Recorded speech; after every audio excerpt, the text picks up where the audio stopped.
আসসালামু আলাইকুম। আশা করি সবাই অনেক ভালো আছেন। দেখেন আমাদের এখানে বৃষ্টি হচ্ছে। গত 2 দিন প্রচণ্ড গরম ছিল। মানে আর আমার দোকানে না মনে হয় যে এসি, 2 পাশে 2টা এসি, আমার গ্লাসের ভিতরে ফ্যান, কিছুই মনে হয় কাজ করতেছিল না।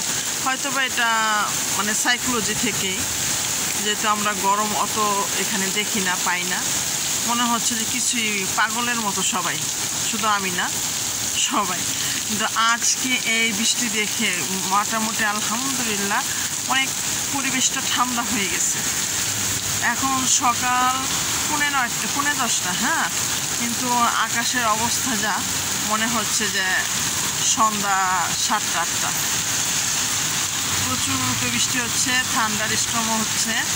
এটা আল্লাহর রহমত, না হলে যত এসি ফ্যান দিয়ে না কাজ হয় না। আল্লাহর রহমতের একটু জিনিস যে আমাদের পৃথিবীতে কত উপকারে আসে, তাই না? দেখেন এত ঝুম বৃষ্টি না, ইচ্ছে করতেছে যে গোসল করি, যদি আমি এখন এটা কাজে।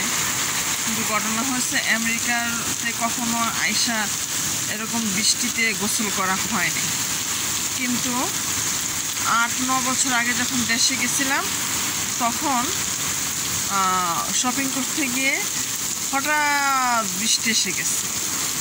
মাত্র আমি শপিং মল থেকে বের হয়েছি, গাড়িতে যাওয়ার আগে বাট ফান লাগছে, অনেক ফান লাগছে যদি, কিন্তু 1 সপ্তাহ পর্যন্ত ছিলাম, জ্বর সর্দি ঠান্ডা ছিল। এই আর কি, অনেক ইচ্ছে করে যে বৃষ্টিতে ভিজি। এই আর কি, আজকে খুব সুন্দর মাশাআল্লাহ। একটু ঝড় তুফানের ভয় আছে, কারণ ওই যে থান্ডার স্টর্ম হচ্ছে, মানে এটাকে কি বলে, বিদ্যুৎ চমকায়, আকাশ ডাকা, এরকম একটা সিচুয়েশন। এই সারা সপ্তাহেই একটু একটু বৃষ্টি হবে, কিন্তু তাই হলে কিন্তু কেউই বসে থাকবে না, সবাই কাজ করবে, যার যার কর্মে ফিরে যাবে সবাই, কেউ ঘরে বসে নেই। এই আর কি, কিন্তু বিজনেস সব কিছু স্লো হয়ে যায়। উপর দিয়ে না ট্রেন চলছে, তাই এরকম শব্দ হচ্ছে। ট্রেন যখন চলে প্রচণ্ড শব্দ হয়।